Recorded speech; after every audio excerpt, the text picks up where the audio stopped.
Ovals are very special, and I think racers like to go out there and race. They like to be competitive. They like to have people around them all the time and really be in the thick of the action, if you will. And I think the IRL series right now brings that to us for a driver and also for a spectator. In the spring of 1994, a dream was born. A dream designed to reintroduce open-wheel oval track racing to fans of America's fastest-growing spectator sport. Competitive, cost-effective, safe, and above all, exciting wheel-to-wheel racing action. We should have some kind of a trophy dash to the finish. They're halfway through the backstretch and headed toward Gary Lee. No team orders here. No, as the tail. Lyondike looks to the high side by side into three. Lyondike takes the lead. It would restore the tradition of American open-wheel racing to a prominent place in the hearts and minds of race fans everywhere. And it would be called the Indy Racing League.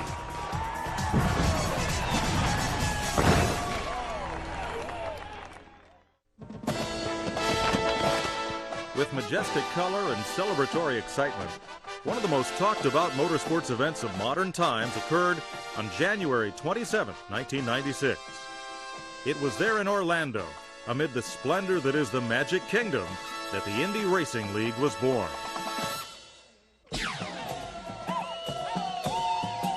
The Pep Boys Indy Racing League, a series made up exclusively of oval tracks. Without a doubt, the oval track has become the venue of choice in America in the 90s. And with the explosive popularity of NASCAR, a series dominated by ovals, America's love affair with the oval appears stronger than ever.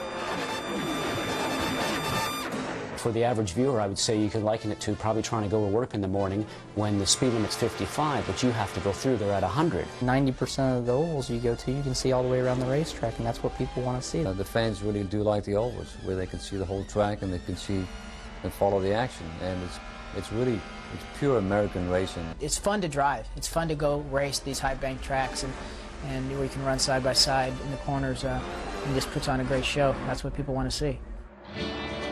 Long before there was a Pep Boys Indy Racing League, Americans were racing on ovals. The board track era of the 20s and 30s created some of the most exciting racing ever seen. Made entirely of wood, the board tracks were fast, furious, and extremely dangerous. My dad never talked of danger. Whether it was dirt or whether it was brick or whether it was board, it was just a place to race and put bread and butter on the table. Board track racing, without it, we would not have had the sophisticated race car that we have today because of the demands for speed and for lightness and everything from running the board tracks. The technology just advanced in a tremendous rate. The end of the board speedways and the almost total extinction of road racing made dirt track racing the standard course of the 1930s. Most of these races were held at state fairgrounds on tracks designed for racing horses. I can just envision probably the way dirt track racing started was the farmhands, a couple of farmhands had souped up Model Ts, and they put out 4 hay bales to denote the corners of the racetrack. And after work, they would get their souped up Model Ts and go out there and race one another around this oval shaped racetrack. As American oval track racing progressed from the farms to the fairgrounds, the dirt tracks were a staple part of the national championship picture in the 1950s and 60s. It was a carnival atmosphere. We were the show. We were in front of the main grandstand. A lot of people. Folks came out to sit there gape-jawed watching these daredevils go around the dirt track. And it was great.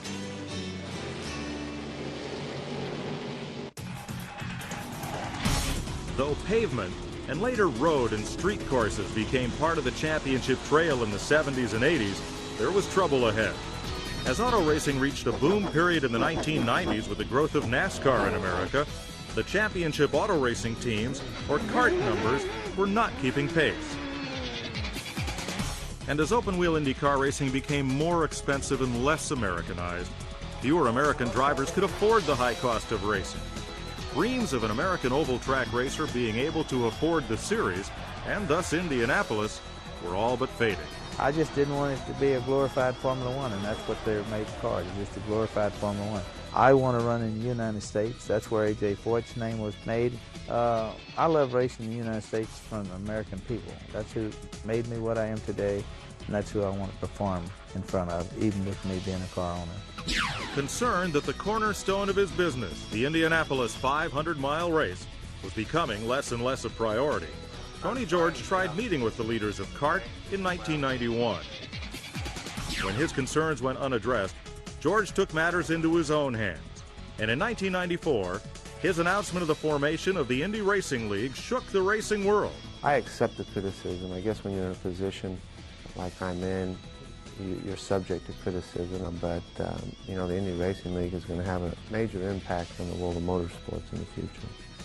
Included in George's vision was a key role for one of modern auto racing's greatest ambassadors, Leo Mel, the longtime worldwide head of racing for Goodyear. It is a very great honor for me to participate in this Indy Racing League with Tony George. I believe in the concept.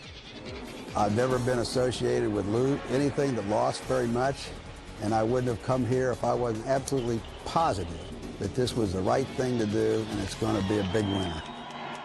The dream is real. The green flag is out from Dwayne Sweeney, and Buddy Lazier jumps into the lead.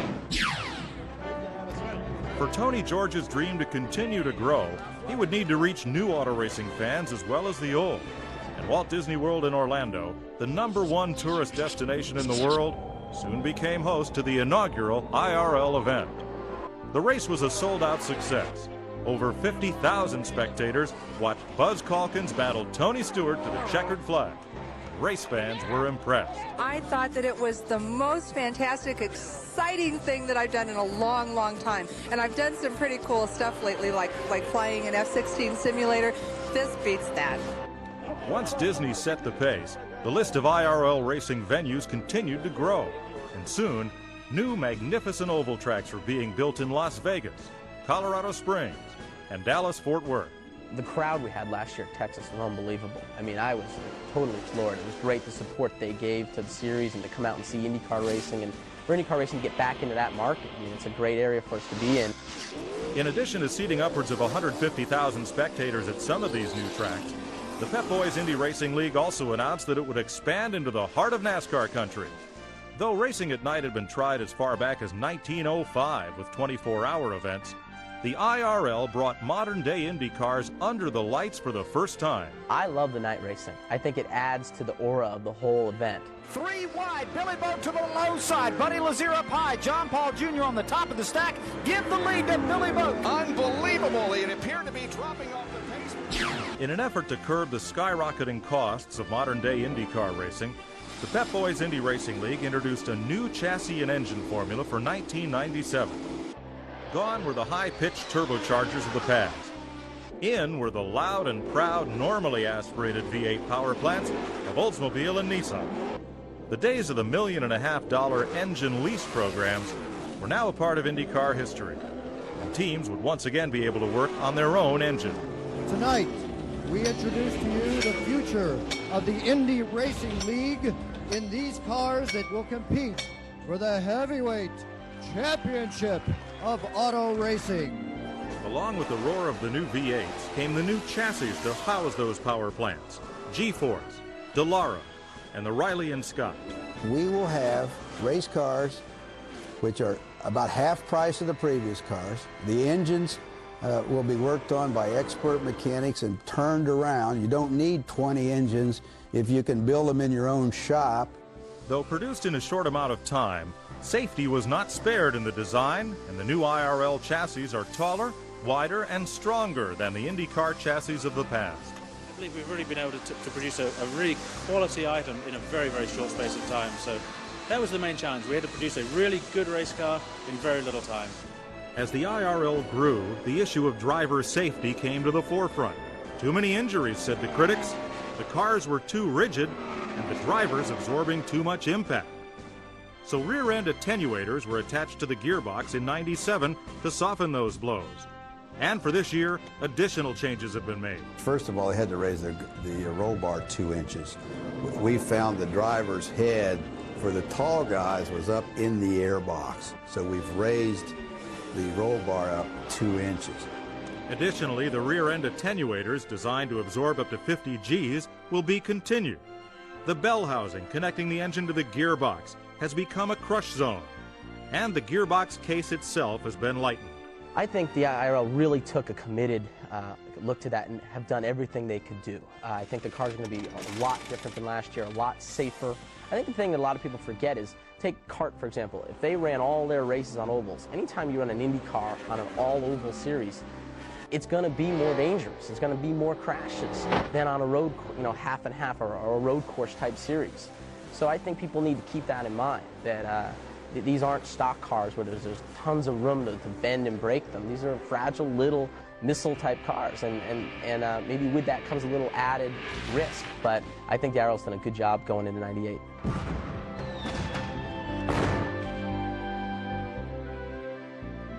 Ari Luyendyk, who set the track record in qualifying yesterday, is only a half lap away from picking up the victory in the Duralube 200. He is off the 4th corner. Dwayne Sweeney, dual checkered flags, and Ari Luyendyk wins here in Arizona. On the heels of the inaugural Indy 200 at Walt Disney World in January 1996, the IRL's inaugural season continued to flourish, with tight battles and exciting racing remaining part of the IRL entree. Here they are on the main straightaway at the line. He might be making a move in one. Side by side, and he's got the move made. Buddy Lazier has taken the lead. Davy Jones in the second, and there goes Buddy, and he's on a tear. In a race that saw the 3rd closest finish in Indy 500 history, the IRL drivers put on one of the most exciting races ever at the Old Brickyard.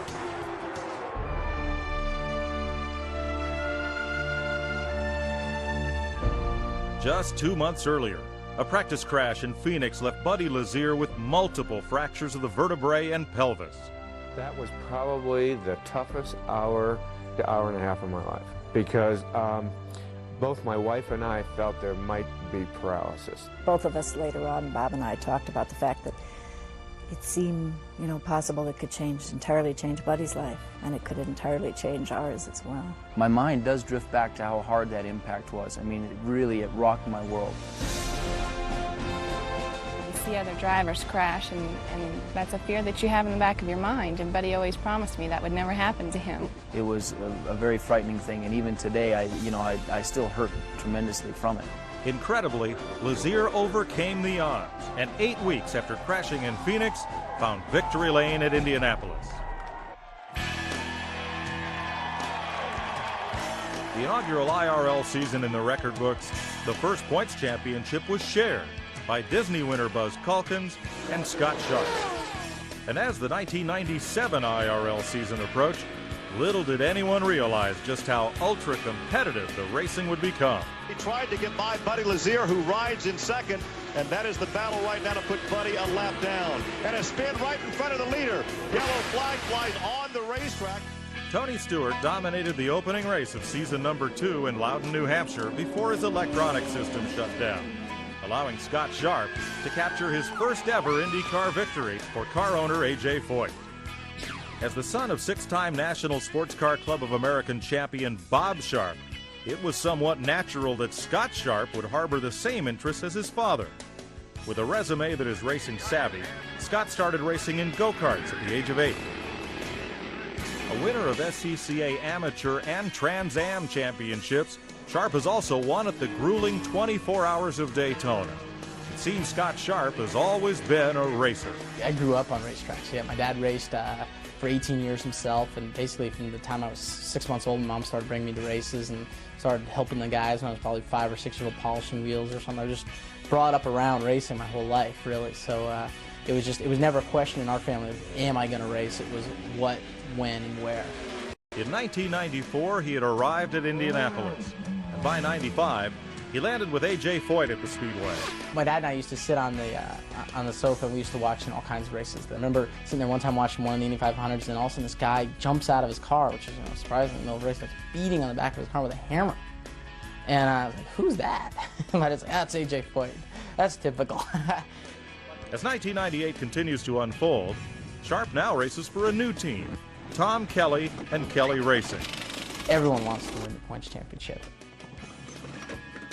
What's important for us is to come out of the box with just some solid finishes, develop some consistency together, some cohesiveness as a group, and I think the rest will all come. 25-year-old Richie Hurd from Canyon Country, California, comes through the tri-oval, takes the checkered flag, and wins the inaugural running of the Las Vegas 500K. In the fall of 1996, the future of IndyCar racing was unveiled at the MGM Grand as the new engines and chassis were spotlighted in typical Las Vegas fashion. The cars debuted in Orlando, with Tony Stewart again having matters well in hand until a late race spin put Eddie Cheever at the point. And now Tony spun right down the main straightaway. And to the inside, made some contact. He is back going. Continues on. He saved it. Does a 360. Continues on. Incredible. Shortly thereafter, the reins caved, putting Eddie Cheever in victory lane for the first time in his IndyCar career.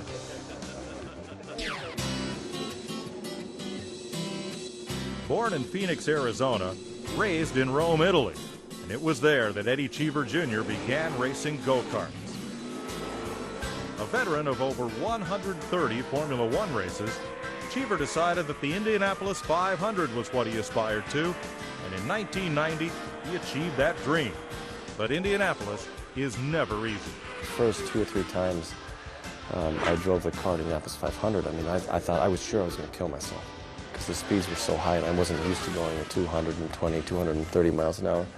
And every time I would lean on the car going into one, the back end had come out, and believe me, a car that is loose or is sliding at 220 miles an hour is not much fun, no matter how old you are or how stupid you are.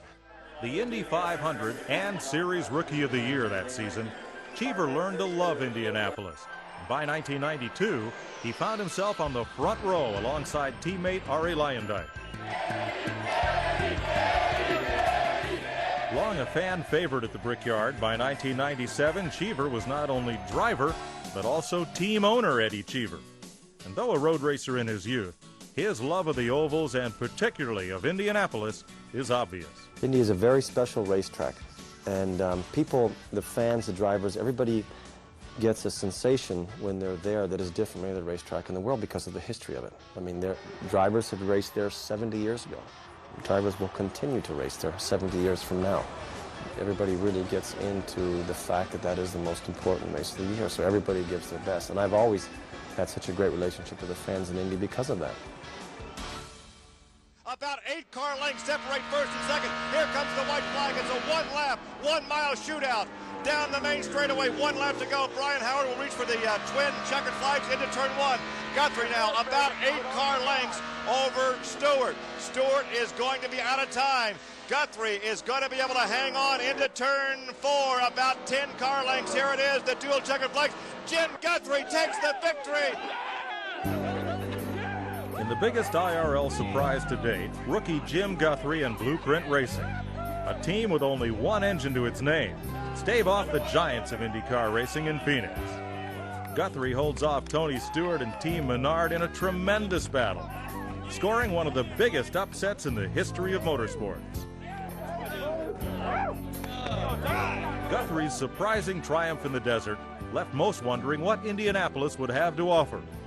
Arie Luyendyk captured the pole, and after 2 days of tremendous rains, the race was finally run.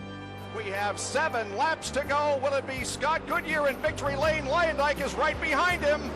Could be a terrific race for the final lap of this race. There goes Goodyear, there goes Luyendyk, and the rest of the field as they're into the short chute, the south end of the track, now into the second turn. And again, no change with the leaders, and we could have some kind of a trophy dash to the finish. They're halfway through the backstretch and headed toward Gary Lee. No team orders here, nose to tail. Luyendyk looks to the high side by side into 3. Luyendyk takes the lead. Arie Luyendyk's second Indianapolis 500-mile victory was worth over $1 million to Treadway Racing, while teammate Scott Goodyear's second-place finish made him once again the bridesmaid. Arie Luyendyk and the Indianapolis 500. The two are almost synonymous with success. The Indy 500 Rookie of the Year in 1985, Luyendyk burst onto a front-row starting spot in 1990. Then on race day, Luyendyk torched the competition, winning the race and shattering the track record for average race speed.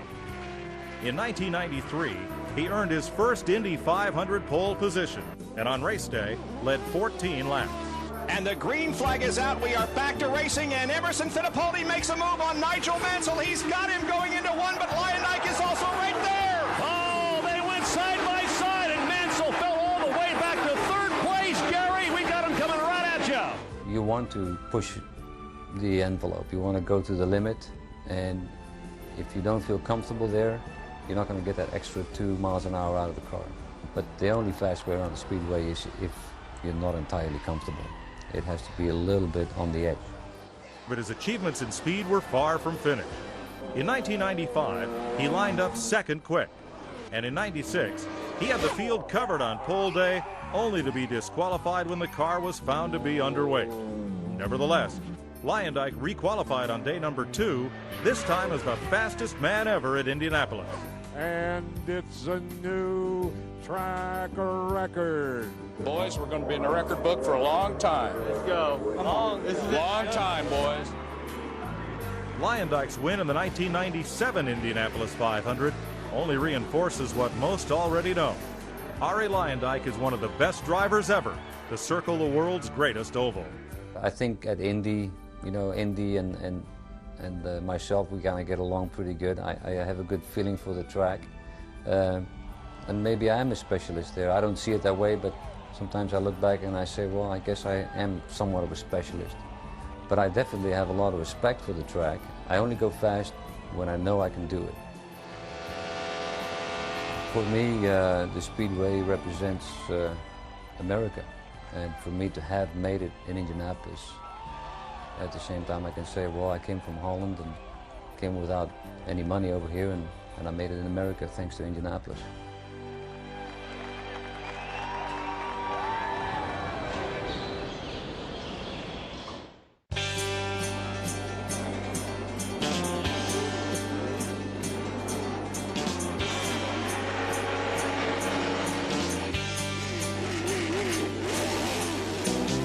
The 97 IRL trail rolled into Texas in the fabulous new Texas Motor Speedway.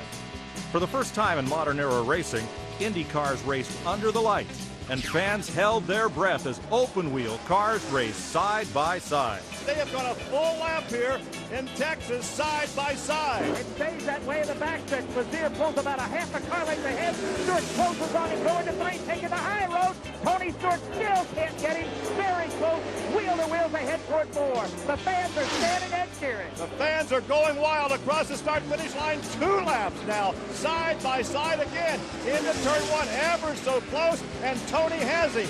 Tony Stewart appeared on his way to victory number 1. But again, his hopes were erased in this late race accident. Billy Boat took the checkered flag and was declared the winner. But a USAC scoring recount later declared Arie Leyendyk the victor for the 2nd straight race. For Billy Boat, the USAC midget veteran, racing ovals is a part of life. Yeah, it is, and that's what I did, for most of my life was run Saturday nights. So, it's great for me, and I feel very much at home run under the lights on Saturday night, and, it's just, it puts on a great show. In 1995, Billy Boat broke all existing USAC records for consecutive single series feature wins en route to the USAC Midget Championship. He ended the season with 18 wins and 27 starts. And I think that's what's great about the IRL, is that we've gone to some of these big oval tracks and high bank tracks that really let you race, and it's just it's great it's fun to drive. It's fun to go race these high bank tracks, and we can run side by side in the corners, and just puts on a great show. That's what people want to see. His Indy 500 debut ended with his 1996 practice crash, but he rebounded last season to finish 7th at the Brickyard. And for '98, Billy Boat returns with A.J. Foyt, a testament to what the IRL is all about. Just been a tremendous boon for short track racers all across the country, because now they're seeing more and more faces that ran sprint cars and midgets actually moving up and getting a shot at Indy. And for a long time, that's something that we never had. And it's just tremendous for all levels of racing that Indy is reachable again. And it's just going to, over the next 10 years, it's just going to be a tremendous growth for the sport.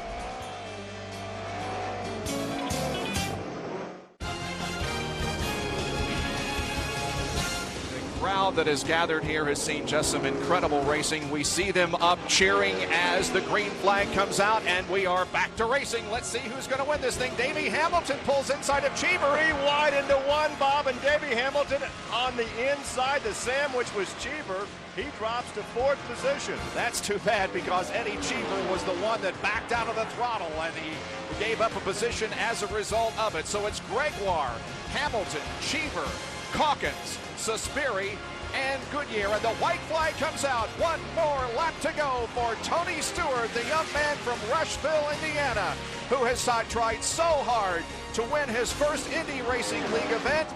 The second place car, Stefan Gregoire, makes a challenge here. He's within a few car lengths. Let's watch him at the line as Tony Stewart comes off of corner number 4, and Stewart wins the Samsonite 200 by a couple of car lengths over Stefan Gregoire. The IRL moved on to Colorado Springs in the shadows of the 14,000-foot summit of Pikes Peak. Tony Stewart finally slayed the dragon that had kept this team out of victory lane, capturing his first IRL event and the first ever IndyCar win for car owner John Menard. At only 26 years of age, Tony Stewart is a man who loves to race. Absolutely. I mean, ever since I started when I was 8 years old, that's all that anything that I thought of when I slept was racing. Anything that I thought of during the day was racing, and that's all I've ever thought about doing was driving race cars. Growing up in Indiana, there's a lot of short tracks there, and that's where our roots are. And as we went up through the ladder, we weren't even associated with any road racing cars. So basically, everything that I've driven has been on ovals, and it's just one thing's led to another, and now we're into Indy cars.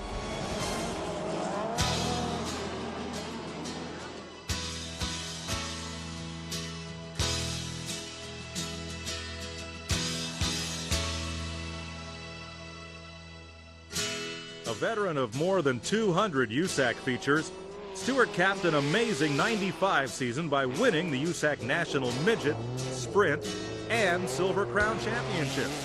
The first driver ever to win all 3 titles in the same year. Just to try to go out and win 1 championship was something we thought would be hard enough as it was, but to win 2 and then win the 3rd championship was just something that we couldn't have imagined we could have done. I mean, we were very lucky and very fortunate to have 2 great car owners to win all 3 of those titles with. So, you know, it was just one of those years that everything fell in place and we couldn't do anything wrong the last half of the season.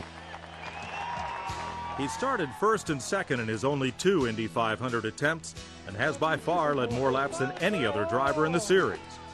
He would cap the Colorado win with a points championship a few months later and would reiterate that championship feeling with a win in Orlando in the 1998 season opener. For Tony Stewart, nothing short of a repeat performance will be acceptable in '98. I mean, it's been a dream come true. I mean, just to be in IndyCar racing and be with the IRL has been a dream come true, let alone to win a race last year finally and to win the championship. It just capped off a perfect season for us.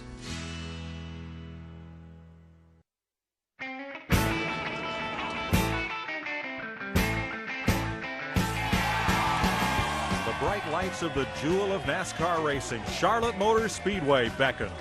For the first time in 70 years, the Indy-style cars were here to race.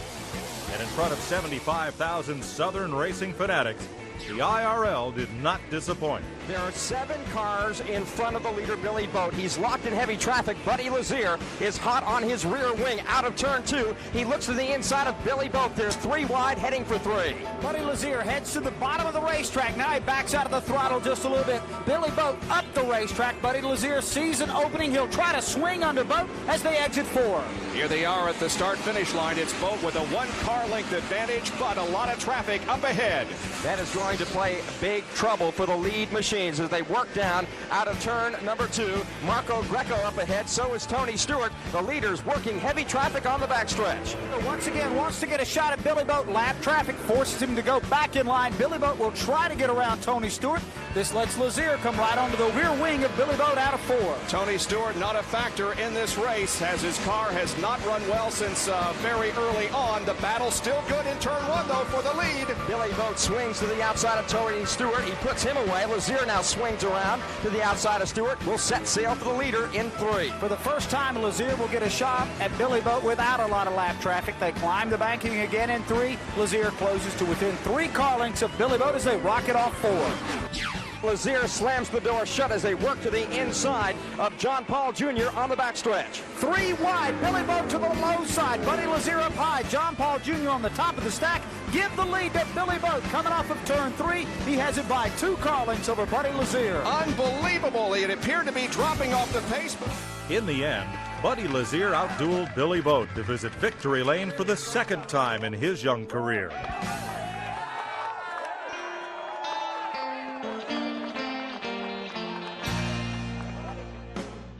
But another star began to shine in Charlotte. His name, Jimmy Kite. This quiet 21-year-old looks too young to be a race car driver, but looks can be deceiving. And the short track midget maestro has quickly become a fan favorite in the IRL. I don't have a clue. I mean, I really don't. If I was a fan, I'd go right on down the line and right on by me. I really don't. I don't know. I mean, I'm glad they do. I mean, I love the fans. I know when I was a little kid going watching the sprint car races or the IndyCar races, I'd go up to the drivers and get their autographs. And I always said if I ever made it to that level, that I was always going to spend as much time as I could with the fans. And maybe that's it, but I really don't know. Right to the bottom of the racetrack on the outside, it's Stewart. Stewart with a slight advantage as they hit the backstretch. Jimmy Kite has been dogging Tony Stewart for about 8 laps now. He got up underneath him in 2, couldn't make it work. Now he looks to the low side again, coming off 4. Jimmy Kite down underneath Tony Stewart off 4. Can I take a breath now? Another product of America's Saturday night short track racing, Kite is constantly reminded of the avenues that the IRL has opened for him. We're sitting here in the drivers' meeting, and I'm looking around, you know, Artie Lyondike and Scott Goodyear and Raul Boycell now, and just thinking, wow, look at those guys. So every drivers' meeting, I am so starstruck. Kite led 11 laps in Charlotte in only his 2nd IRL start, before crashing on lap 164. But not before making it known that Jimmy Kite will be someone to deal with in the near future. Probably the best thing I did was when I went by Lyondike. He was struggling at Pikes Peak, my very first race, and I went by him pretty early, and that was the neatest thing. You know, I'm sitting here telling him, yeah, I just passed Artie Lyondike, and it proved to me that, yeah, those guys are my heroes. Yeah, they're really fast, but they can be passed. And we went to, you know, the next race at Charlotte and actually went by a lot of the guys and got to lead my first couple of laps, and that was really good for the confidence. So it's kind of, once I get out there in the car, it's not as bad, but still when I'm just walking through the pit area or at the driver's meeting or just doing an autograph session or something, I'm still very starstruck. Now Robbie Buell tucks in behind the number 30 car, goes under him into turn 3. This is going to be Buell's race to win. Here comes Suspirit. Suspirit goes to the high side. They are nose to tail off the corner. Nose to tail. Who's going to win it? By a car length. Oh, by a half car length. By a car length. Oh, my word. What a great finish. Buell got tucked in behind 2 slower cars. John Menard has to be ecstatic. With just 1 race left in the 97 IRL Championship battle, Tony Stewart led Davey Hamilton by just 10 points. The final race, held in Las Vegas under the lights, offered Hamilton one final shot at destiny. Tony Stewart is being passed and lapped once again as he makes his way through 1 and 2. He is clearly a car not up to speed, and Tony Stewart is going to have to nurse this thing to the finish and try to hope that he's got enough to hold on, because right now he does not have a very good mount under him. Hamilton finished 7th, good, but not quite good enough, leaving him 2nd in the point standings.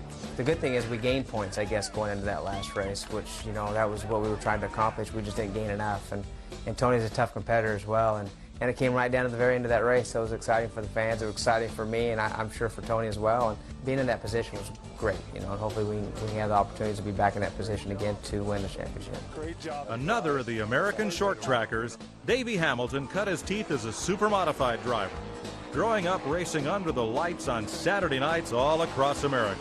I think for American drivers, the opportunity is more on an oval track than it is on road racing and on road courses. And because every Saturday night you go to almost any place, any city, and there's an oval track, whether it's dirt or pavement or both. So as a American racer, I just came up with short tracks, started shooting modifieds at Boise, Idaho, and just kind of grew from there, and never really had the opportunity to do any road course racing. So I think that's important for the American fans as well, because they can relate to the guys that they see on Saturday nights at these short tracks all over the country.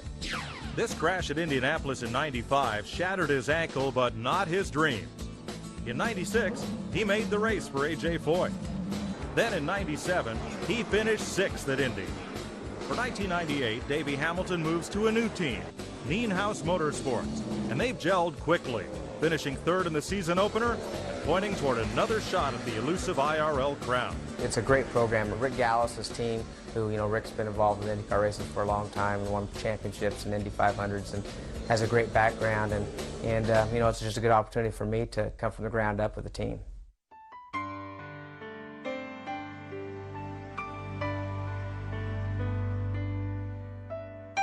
When sports car champion Eliseo Salazar won the '97 season finale in Las Vegas, he became the 9th different winner in 10 IRL events. But lost in this impressive statistic was the outstanding performance of another gutsy new driver, Jeff Ward. I raced 14 years professionally for Kawasaki, and I always wanted to race cars, and did a little bit as I was racing motorcycles, and I was always going to get into cars, but my career in motorcycling went a lot longer than the average rider, age-wise, and went till I was 30 years old or 31, and I just didn't want to quit racing because I was still so competitive, and in the motorcycle industry, it's a lot of youth involved. Ward started motocross racing at the tender age of 5. The teeny green meanie became the first rider to capture 7 national titles with one manufacturer. Success in Indy Lights led Ward to Indianapolis, where his 3rd place finish in '97 gathered him Rookie of the Year honors at the Brickyard. I was real excited, and it was a dream come true. Just to lead a lap there would have been great, but I was out there all the way to the end, and it was just yellow flag conditions that they kept us from winning. So I'm looking forward to going back next year with everything I learned. This past January, that front-running effort continued with a 2nd place finish in the season opener. For in 1998, Ward returns full-time with a new sponsor, a new team, and an ever-burning desire to win. And what if the impossible were to happen, and Jeff Ward did come home victorious at Indianapolis this May? My whole career. That could be done. If nothing else, if I never drove again, I'd be happy.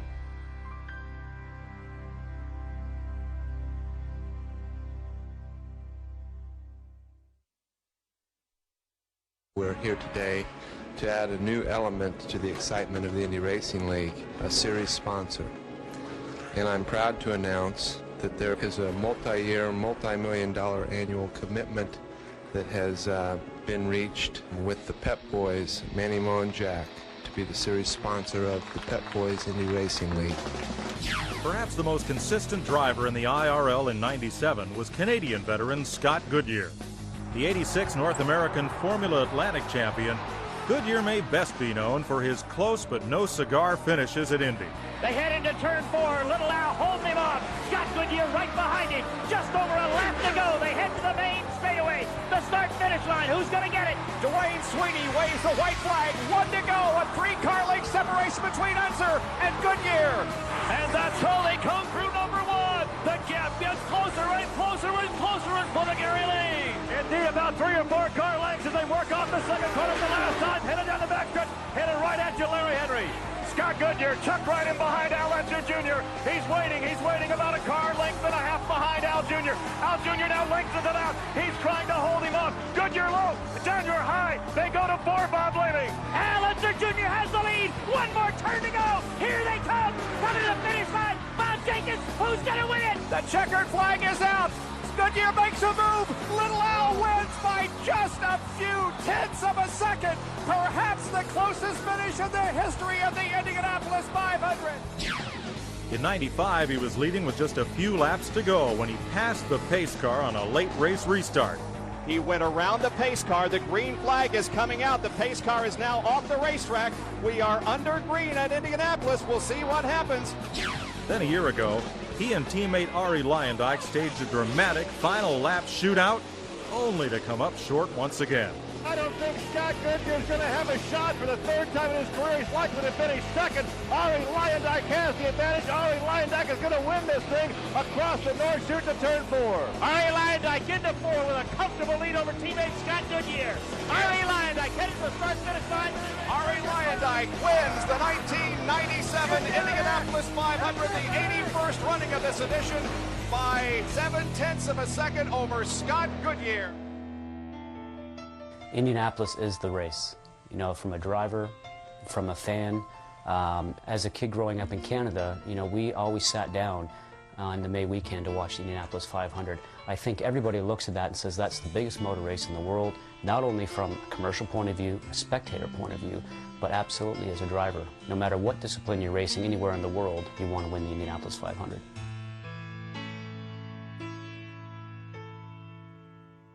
The few years that we've been there, we've come so close, and I feel very confident this year that we've got a great team behind us with everybody on the Panther Pennzoil team. I think we have a lot of experience, we know how to do it, and we really are focusing in on the championship this year with the IRL package and the Pep Boys have put together, but you know, we're focusing even harder on Indianapolis.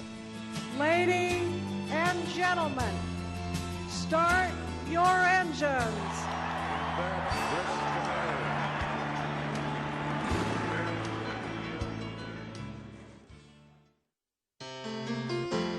Oval track racing is a product of America and American ingenuity.